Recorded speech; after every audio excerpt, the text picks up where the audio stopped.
Welcome to my Global Issues in Action podcast.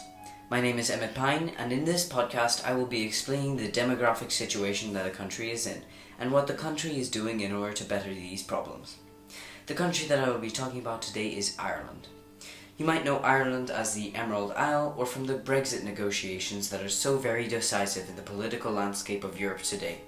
In this part of the podcast, I will be explaining some of Ireland's demographic issues and what they're doing to better these problems, such as a decrease in birth rate. Recently in Ireland, there has been a noticeable decrease in birth. The fertility rate per woman is rather low at 1.9, meaning that the average woman only has one child. This means that the birth rate is lower than the rate needed to sustain the population, leading to a decrease. In an interview that I conducted with Mr. John Pine, he said that children are very expensive in Ireland. Children are becoming more and more economic burdens than assets. This could be one of the reasons that Ireland is experiencing a decrease in birth rate. As one can see from Ireland's population pyramid, the population has been going in waves since 1985 and is still going. But studies suggest that Ireland's population waves will stop as soon as 2060.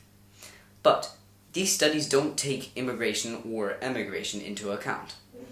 Although many people immigrate to Ireland, this is not enough, as fewer people are being born than before. Even the immigration can't keep up with the current decrease in birth rate, meaning that although people are immigrating, the population continues to decrease.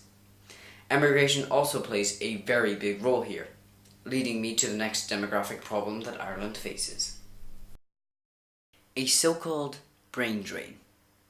Recent reports suggest that Ireland has been and still is in a state of brain drain. A brain drain is when intelligent people leave a country in order to find other or better jobs due to the pull factors of other countries. Ireland has been in a constant state of brain drain since 2008, and I, for one, have witnessed this firsthand. My parents both graduated from university and moved to Qatar because of a job offer. Now, Ireland has an insurance policy of sorts against this. Ireland has many large technology companies due to its zero tax law, which attract many intelligent people to Ireland that seek jobs. This creates a sort of balance in the population.